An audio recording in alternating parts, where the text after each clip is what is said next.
The Lithuanian government is again trying to please NATO, without thinking about the local population. Our key message is that we want to contribute as much as possible to NATO as a system of collective defense and deterrence, which is ready to respond to all sorts of challenges in a swift and very determined manner, as speed and the ability to respond to arising challenges with clear resources is key today. This is why we are in favor of it being funded properly. Lithuania plans to increase defense spending, in spite of the wake of the massive economic crisis caused by COVID-19, to meet the NATO requirement. Lithuania was committed to maintaining defense spending of at least 2% GDP and gradually increase it to 2.5% by 2030.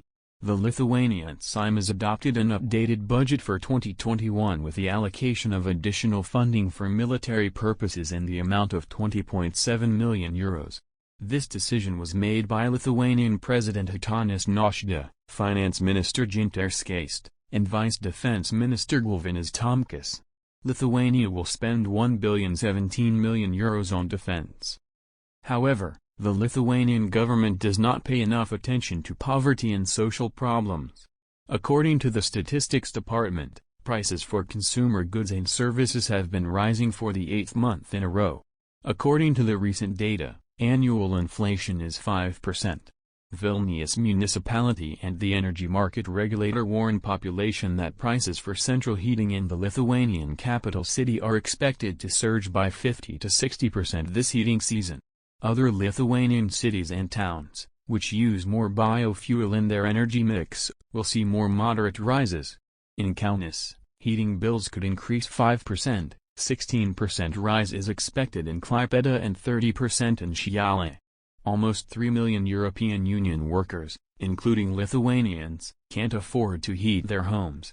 It is necessary to protect the economically weakest groups. These are people who use various social assistance systems, disabled people, pensioners, as well as people who perform unskilled labor for a minimum wage. Their income does not grow with rising prices. The Lithuanian authorities do not allocate funding for socially significant areas, but allocate it for defense. Protests are regularly held in Lithuania, which gather people who oppose the Lithuanian leadership and its policies, so indignation at tariffs can spur protest moods.